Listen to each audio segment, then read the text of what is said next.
જી sir, આજ આપનો આજનો મારો ઇન્ટરવ્યુ કોડ EWU છે. ગણિત વિષય સાથે સર મેં સ્નાતક અને BEd પૂર્ણ કરેલ છે. શરૂઆતના તબક્કે સેલ્ફ ફાઇનાન્સ શાળાની અંદર ગણિત વિજ્ઞાન શિક્ષક તરીકે જોડાયેલો હતો. ત્યારબાદ ઉચ્ચ પ્રાથમિક શાળાની અંદર વિદ્યા સહાયક તરીકે, વર્ષ 2012થી નગર પ્રાથમિક શિક્ષણ સમિતિ સંચાલિત શાળાની અંદર મુખ્ય શિક્ષક તરીકે જોડાયો છું. છેલ્લા 2.5 વર્ષથી સ્કૂલ ઇન્સ્પેક્ટર તરીકે ફરજ બજાવું છું. બાળકો માટે પૌષ્ટિક નાસ્તો બનાવવો એ મારો શોખ રહ્યો છે.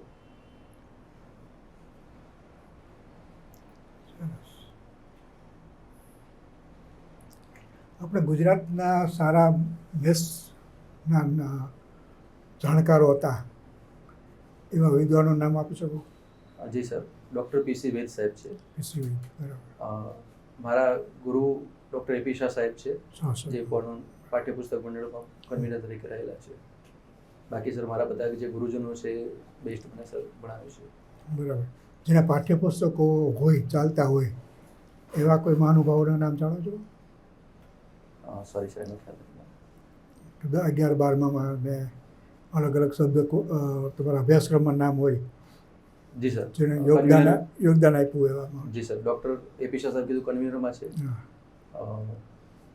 એક્ઝેક્ટ સર રિકોલ નથી કરી શકું સર. બરાબર. સરસ. તમારી સંસ્થામાં મેથ્સમાં રસ લેતા બાળકોને કરવા હોય તો તમે શું પગલાં લો? જી સર, હું પ્રાથમિક સંસ્થા સાથે જોડાયેલો છું. બરાબર. બાળકોને રમત દ્વારા ગણિત શીખવાડાય એ એક સર પ્રયત્ન સારો રહેતો હોય છે કે બાળકોને રમત દ્વારા ગણિત શીખવાડવામાં આવે. બરાબર. અને TLM ક્યાં ક્યાં બનાવી શકો છો બાળકોને? સર, પાયાની સંકલ્પના માટે હું રમત દ્વારા શીખવાડવાનો પ્રયત્ન કરતો હોઉં છું. આ સાથે જીઓ બોર્ડ છે. TLMની અંદર કોણ માપકની મદદથી બાળકોને વિવિધ ભૌમિતિક આકારો માટે. આ દરવાજાનો ઉપયોગ કરવો હોય તો તમે કઈ રીતે કરો? સર, રેક્ટેંગલ એટલે કે લંબચોરસ શીખવાડવા માટે એમને ઉપયોગ કરી શકીએ. અને ખૂણા માપવા માટે દરવાજાનો ઉપયોગ કરવો હોય તો?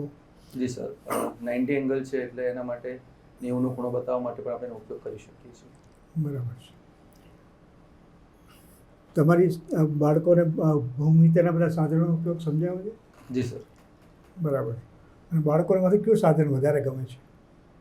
સર, બાળકો મોટે ભાગે કોણ માપકનો ઉપયોગ વધારે કરતા હોય છે કારણ કે વિવિધ કોણો માપવામાં એમને સરળતા રહે છે અને મજા પણ આવે છે. બરાબર. આ ખૂણાના પ્રકાર કેટલા હોય છે? સર, ખૂણાના 3 પ્રકાર છે: લઘુકોણ, ગુરુકોણ, કાટકોણ. આ સિવાય આગળ ઉપલા ધોરણમાં અલગ અલગ આવે છે. સરળ કોણ કયા પ્રકારમાં આવશે? સર, એ 180 કોણ ડિગ્રી જે છે સીધી રેખા એ સરળ કોણ. એટલે એ ચોથો પ્રકાર થઈ જાય? હા સર, આમ ઘણા પ્રકાર એમ તો કહી શકીએ. બરાબર. લઘુ અને ગુરુ. જી સર. બરાબર છે. મેથ્સમાં સારા મેગેઝિન ખરા બાળકો માટે કામના હોય એવા? સર, સુગણિતમ મેગેઝિન આવે છે. બરાબર છે. આ સાથે પણ સર શબ્દ સૃષ્ટિ જે બાલ સૃષ્ટિ આવે છે એની અંદર પણ ગણિતના સારા કોયડા આવતા હોય છે. બરાબર. વિવિધ ન્યૂઝપેપરની પૂર્તિઓ જે આવતી હોય છે તો એના કટિંગ્સ પણ બાળકોને ગણિતમાં સારા આપેલા હોય છે. બરાબર. તો કુમાર મેગેઝિન જોયું? સર, નામ સાંભળેલું છે. કુમારના છેલ્લે પાને કોયડા હોય છે ગણિત. જી જી સર. અને અલગ અલગ બાળકોની બુદ્ધિશક્તિ વધે એવા હોય છે. જી સર. સુડોકો એના વિશે શું જાણો છો? સર, મેથ્સ પઝલ્સ એને આપણે કહી શકીએ. અને વિવિધ અલગ અલગ પ્રકારના સુડોકો આવેલા હોય છે. બરાબર. એક જ લાઇનમાં અથવા એક કોલમમાં એક નંબર રિપીટ નહીં કરવાનું એ પ્રકારની પણ જોગવાઈ સાથેનું સુડોકો આવેલું હોય છે. બરાબર. સરસ. હવે આ પ્રવાસ જેવી પ્રવૃત્તિ તમને કામ લાગે મેથ્સ ટીચિંગમાં? જી સર. કઈ રીતે? સર, બાળકોને અંતરનું માપન શીખવાડવું હોય કે આપણે કેટલા કિલોમીટર દૂર જઈ રહ્યા છીએ તો એક એકમ છે, એકમ તરીકે આપણે કરી શકીએ. બરાબર. ઝડપ માપવા માટે એને આપણે ઉપયોગ કરી શકીએ કે ભાઈ કેટલા સમયમાં કેટલું, તો એ મેથ્સ અંતર કાપ્યું એમ? જી સર. બરાબર. પછી કોઈ આવું સ્થળ હોય એ કેટલા વર્ષ જૂનું છે એ પણ આપણે માહિતી સાથે આપી શકીએ? જી સર. બરાબર. કેટલા બાળકો તો સ્કૂલમાં? સર, 186 છે. અને શિક્ષકો? 6 શિક્ષકો સર. બરાબર. તો તમે આ ભાગાકાર શબ્દ જ શીખવાડી શકો ને કે પર ટીચર કેટલા સ્ટુડન્ટ? જી સર. બાળકોને ભાગાકારની કલ્પના સંકલ્પના ક્લિયર થાય. બરાબર. બીએડમાં બીજી મેથડમાં શું હતું તમારે? સાયન્સ સબ્જેક્ટ હતો સર મારે. સાયન્સમાંથી કયો? Sorry sir? સાયન્સમાં કયો? એટલે સાયન્સ મેથડ હતી સર. સમક્ષ બાકી સમક્ષ. હા, બેઝિકલી મેથ્સ અને સ્ટેટિસ્ટિક્સ સાથે કર્યું સર મેં બીએસસી. બરાબર. એટલે સબસિડિયરી સ્ટેટિસ્ટિક હતો મારે, હમ. અને બીએડની અંદર મારે સાયન્સ જનરલ મેથડ તરીકે હતું. બરાબર. આ વૈજ્ઞાનિકો વિશે આપણે બાળકોને સમજાવવું હોય તો તમે કઈ પદ્ધતિ અપનાવો? સર, વૈજ્ઞાનિકો જે શોધ કરેલી છે એ પહેલાં તો સર શોધ વિશે એમને હું વિડીયોઝ બતાવું એમને. બરાબર છે. પછી હું સમજાવું સર એમને કે આ વૈજ્ઞાનિકે આ શોધ કરેલી હતી. એટલે એક એમની ઇન્તેજારી વધશે કે આ શોધમાં શું એમને ઇન્વેન્શન શું થયું છે, બરાબર. અને એના આધારે વૈજ્ઞાનિકો વિશે સમજાય. એટલે એને ડ્રામા બનાવી શકાય આનો બાળકો માટે? Sorry sir. અલગ અલગ વૈજ્ઞાનિકોના પાત્રો બનાવીને વિદ્યાર્થીઓને? બિલકુલ સર, કરી શકીએ પણ સર. બરાબર છે. આંકડાશાસ્ત્ર દિવસ કેવો છે ભારતનો? સોરી સર, સબસિડિયરી સબ્જેક્ટ તરીકે મારો રહ્યો છે, પણ મને બહુ સર એનું ડિટેલમાં નોલેજ નથી સર, એટલે માફી ચાહું છું. ઓકે, ભારતના આંકડાશાસ્ત્રનો પિતા? એડમ સ્મિથ સર, મને એક્ઝેક્ટ ખ્યાલ નથી, મને શ્યોર નથી એના માટે. ઓકે, બંધારણમાં વિજ્ઞાન બાબતે કોઈ જગ્યાએ કે મેન્શન કરો? વૈજ્ઞાનિક જાગૃતિ કાઢે કે? હા સર. બંધારણમાં? જી સર. ક્યાં છે? સર, એક્ઝેક્ટ અનુચ્છેદ મને રિકોલ નથી થતો, પણ વૈજ્ઞાનિક એટલે વિજ્ઞાનનું પણ જાગૃતિ ફેલાવી એ પણ એક એમાં મેન્શન થયેલું છે. કઈ જગ્યાએ છે? રાજનીતિના માર્ગદર્શક સિદ્ધાંતોની અંદર આપેલું છે. શ્યોર? જી સર. રાજ્યનીતિના માર્ગદર્શક સિદ્ધાંતો ભાગ નંબર 4, જી સર. આર્ટિકલ 36 થી 51. હા સર. મે બી સર કદાચ 43 છે લગભગ, પણ એક્ઝેક્ટ શ્યોર નથી. 43 શ્યોર? શ્યોર નથી સર, માફી ચાહું છું. ઓકે. મૂળભૂત ફરજો કેટલી આપણી? 11 સર. 11. કઈ કઈ છે આમ થોડું રિકોલ કરી શકો તો? એક તો શિક્ષણની સર આપણા માટે મૂળભૂત ફરજમાં છે, સાથે સાથે દેશનું સાર્વભૌમત્વની રક્ષા કરવી, નાગરિક તરીકેની વિશેષ ખ્યાલ નથી. વૈજ્ઞાનિક માણસની ખેલવણી. જી સર. મૂળભૂત ફરજોમાં છે. જી સર. જી સર. આપણે એક ફરજ છે. Sorry sir. ઓકે. પીસા એક હતો, એક પીસા એક આખો સર્વે થયો ઇન્ટરનેશનલ લેવલનો. જી સર. 74 દેશોએ ભાગ લીધો, 72 દેશ આવ્યા. એમાં મેથ્સ હતું અને એનાલિસિસ ટાઈપના ક્વેશ્ચન્સ હતા. તો 72મો નંબર આવ્યો 74માંથી આપણો. તો મેથ્સને લઈ અને આપણે શું સુધારા કરવા જોઈએ કે જેથી આપણો આખો ઇન્ટરનેશનલ લેવલની હમણાં 2024માં આપણે પાર્ટિસિપેટ કરવાના છીએ એમાં, તો શું આપણે થોડો રેન્ક સુધરે આપણો, શું કરી શકાય મેથ્સમાં? સર, એટલે અત્યાર સુધી સર આપણો કોન્સેપ્ટ છે ને એ ફેક્ચ્યુઅલ જ્ઞાન આધારિત રહેલો હતો.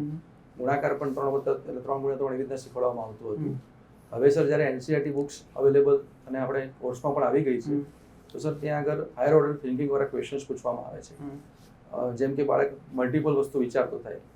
ફેબ્રુઆરી મહિનામાં 2008 કીધું હોય અને સાથે સવારે આટલા અને સાંજે આટલા રોટલી ઉપયોગ કરતો હોય, તો આવું મલ્ટી ડાયમેન્શન પર વિચારી અને એ પ્રકારના ડાયરેક્ટ ગુણાકાર નથી પૂછતા. તો સર આવા ક્વેશ્ચન્સનો ઉપયોગ કરીને આપણે એક થિંકિંગ પ્રોસેસ સારી ડેવલપ કરી શકીએ. ઓકે. બેઝિક ગણિત અને સ્ટાન્ડર્ડ ગણિત 10માં આપણે ભાગ કરી નાખ્યા છે.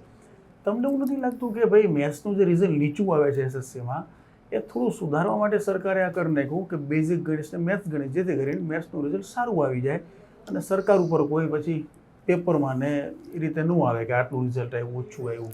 સરકાર જવાબદારીમાંથી છટકે છે? નહીં સર, હું એવું માનું છું આની અંદર કે મોટે ભાગે એવું બનતું હતું કે 10મા ધોરણના રિઝલ્ટના આધારે એક બાળકો ડ્રોપ આઉટ રેટ વધતો હતો, અને એનું એક મૂળ કારણ ગણિત પણ ત્યાં આગળ રહેલું હતું કે ગણિતમાં નપાસ થાય, એકાદ 2 ટ્રાયલ આપે ને પછી પાસ ના થઈ શકે તો મૂકી દેતા હતા. સર, બેઝિક અને સ્ટાન્ડર્ડ મેથ્સ આપવાથી સર રેશિયોમાં જરૂરથી સર એમાં વધારો થયો છે. આ વખતનું પરિણામ પણ સર એનું રિફ્લેક્શન બતાવે છે કે રિઝલ્ટમાં સુધારો થયો છે આપણો. આઇન્સ્ટાઈનના સાપેક્ષતાવાદના સિદ્ધાંત ઉપર રિસર્ચ કરવાવાળા એક આપણા ગુજરાતી વૈજ્ઞાનિક હતા, તમે નામ કહી શકો તો? Sorry sir. વૈદિક ગણિત અને અત્યારનું ગણિત, શું તફાવત શું છે બેયનું? સર, વૈદિક ગણિત જે છે બેઝિકલી સૂત્રો આધારિત ગણિત, સંસ્કૃતના સૂત્રો આધારિત મૂકવામાં આવેલું હતું, અને કેટલીક સૂત્રો સંસ્કૃતના સૂત્રો આધારિત એની પદ્ધતિઓ પણ એમાં આપેલી હતી. હાલની જે ગણિત જે છે એ આપણે અગાઉ એનસીઈઆરટી ન હતું ત્યારે મેં કીધું કે જ્ઞાન આધારિત સીધે પૂછવામાં આવતું હતું, અને હવે એનસીઈઆરટી બેઝમાં હાયર ઓર્ડર થિંકિંગ વાળા ક્વેશ્ચન્સ આપણે મૂકી રહ્યા છીએ. ઓકે. તો વૈદિક ગણિત કયા લેવલમાં આપવું જોઈએ બાળકને, ક્યારે જરૂરી છે વૈદિક ગણિત?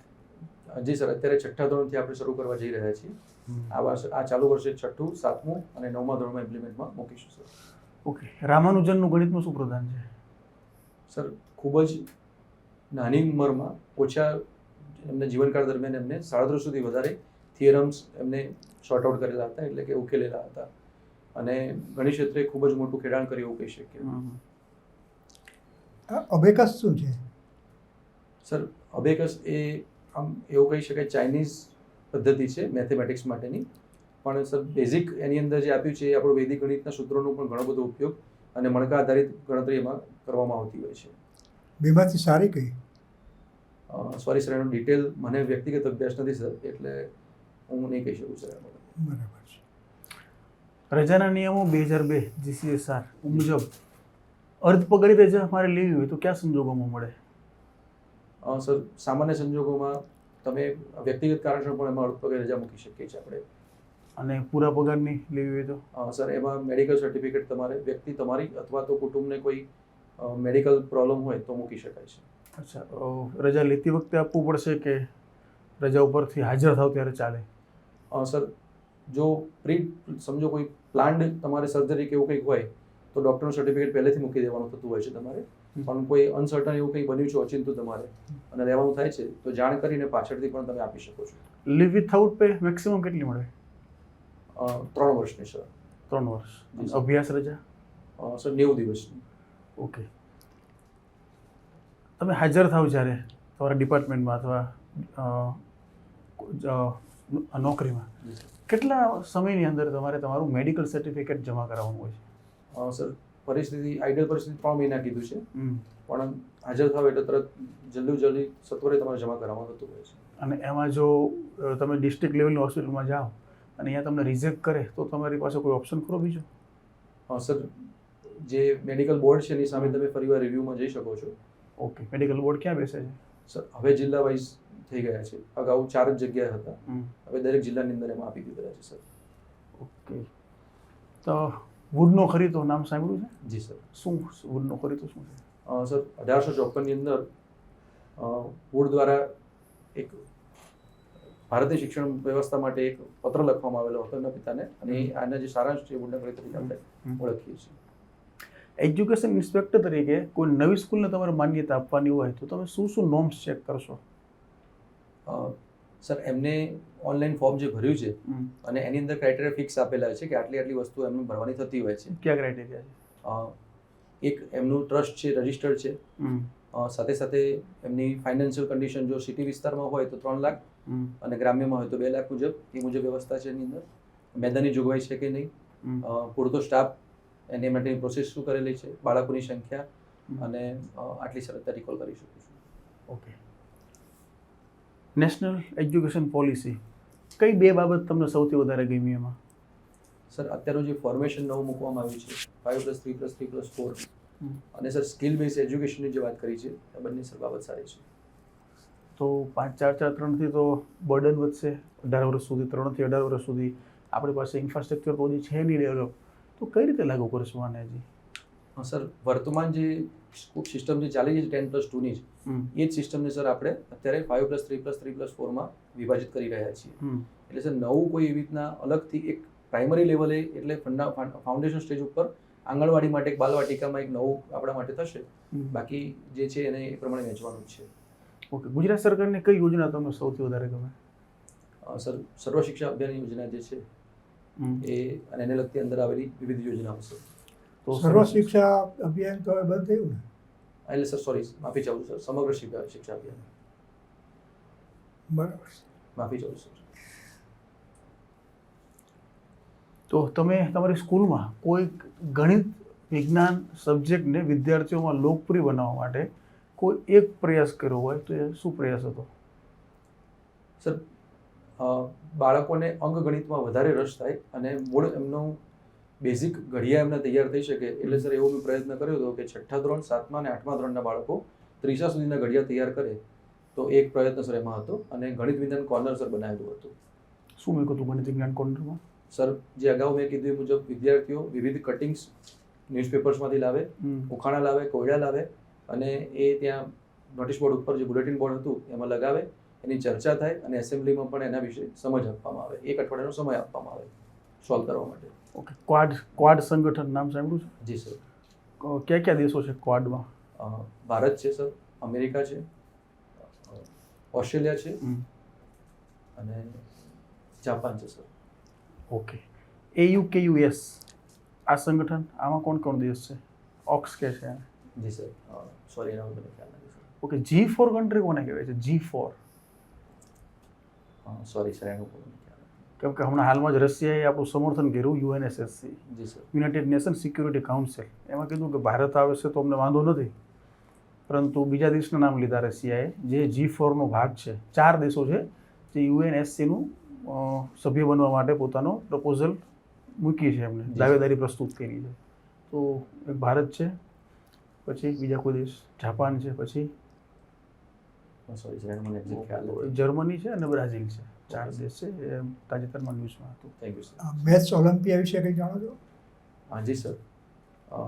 6ઠ્ઠા ધોરણના બાળકોથી લઈને શરૂઆત થતી હોય છે અને વિવિધ સ્ટેજ ઉપર એના નેશનલ સુધીના, ઇન્ટરનેશનલ સુધીના ઓલિમ્પિયાડ્સ એમાં યોજાતા હોય છે. બરાબર. તમારી સંસ્થામાં આમાંથી મૂકું છો બાળકોને? નહીં સર, માફી ચાહું છું. મારે ગુજરાતી મીડિયમના બાળકો છે ને એ પ્રમાણે હું નથી કરી શક્યો હજી સુધી. બરાબર છે, એ સમજી શકાય એવું છે. બોલો. Okay, your interview is over.